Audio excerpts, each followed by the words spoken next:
Haley out here joined by SMU head coach Tim Jankovic. Coach, congratulations on this win. Let's start off by talking about the first half. Those first 8 field goals, 5 of those were dunks, 2 of those were threes. You guys came out ready to play. What do you attribute that to?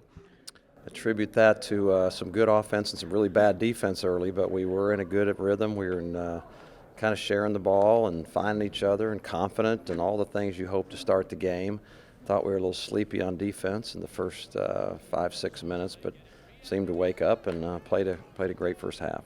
Had a decent lead heading into halftime, but then 56 second half points by East Carolina. What broke down for you guys defensively? I thought it was a great lead. It felt like a great lead, but it turned into just a pretty good lead. What broke down was a lot of things. First of all, they had no quit in them whatsoever.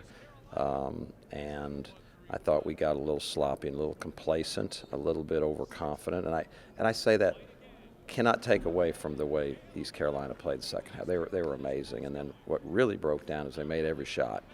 And when they didn't make a shot, we rebounded so poorly they got them all back, and then they made their shot. So 11 for 19 from 3, pretty deep, some of them not so deep. And then, late in the game, I thought we made a lot of mental mistakes and put ourselves in the position that it becomes basically a one-possession game.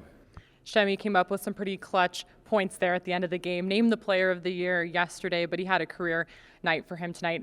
What do you have to say about his performance? Where do you start? If you're just talking about this game, he was phenomenal. He was phenomenal down the stretch. Complete confidence, willed it. Sterling, I thought, was really strong and tough down the stretch as well. But he's capable. He's capable those nights. It's nothing he does is shocking. But one of the things I love about this group is there's a lot of guys that have jumped up and had big nights, and hopefully that's going to continue as we progress in tournament time. ECU was able to press you, was able to tie it up at the end, put a lot of pressure on you guys in those final minutes. Why was this a good game for you guys to experience in your first game in the postseason? Because we have not been in this position. We've talked about it for over a month or so. We've played very few close games, maybe we're up 8 or 9 late with the ball, but not when it gets to the frantic zone, where any play can win or change the game. And I thought we got scattered, I thought we lost our mind a little bit. That's why I'm actually positive. You can't create that in practice, and we haven't created it enough in games, and that's going to happen because a lot of tournament games are close games, and if you happen to be barely ahead, you're going to face a ferocious press, and we usually are very good against it. We were very poor against it today. I think that'll get fixed. I think our guys will see, some of the things that they did, and hopefully it'll help us moving forward. All right, thanks a lot. We'll see you out here tomorrow. Thank you very much. I'm joined by SMU junior Shemi Ojale. Shemi, congratulations on this win. That was a tight game down the stretch, but a career night for you, 36 points, 12 rebounds. How did you come out and perform so well today when your team needed you the most? Just tried to keep the same mindset I've had all year, knowing to take good shots, be aggressive when I'm open, and, I think it's just a testament to our team. Anybody can come out and have a career night on our team. If you look back through the stats all year, guys 1 through however many we play on that night have stepped up.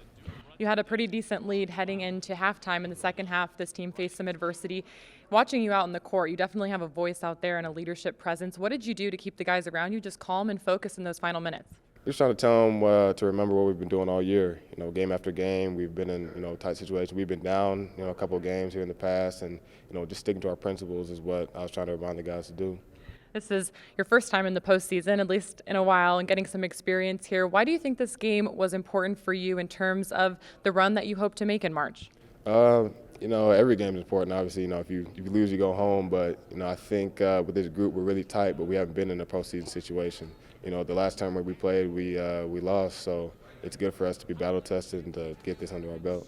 What do you think this team learned about themselves today? Obviously, different type of competition you faced throughout the course of the season, but playing in this tight game down the stretch, tying it up there at the end, and then scoring, I think, 4 points for you in those final couple minutes. What do you think your team learned about themselves so they can come together in the end when they need to? No doubt. You said it right.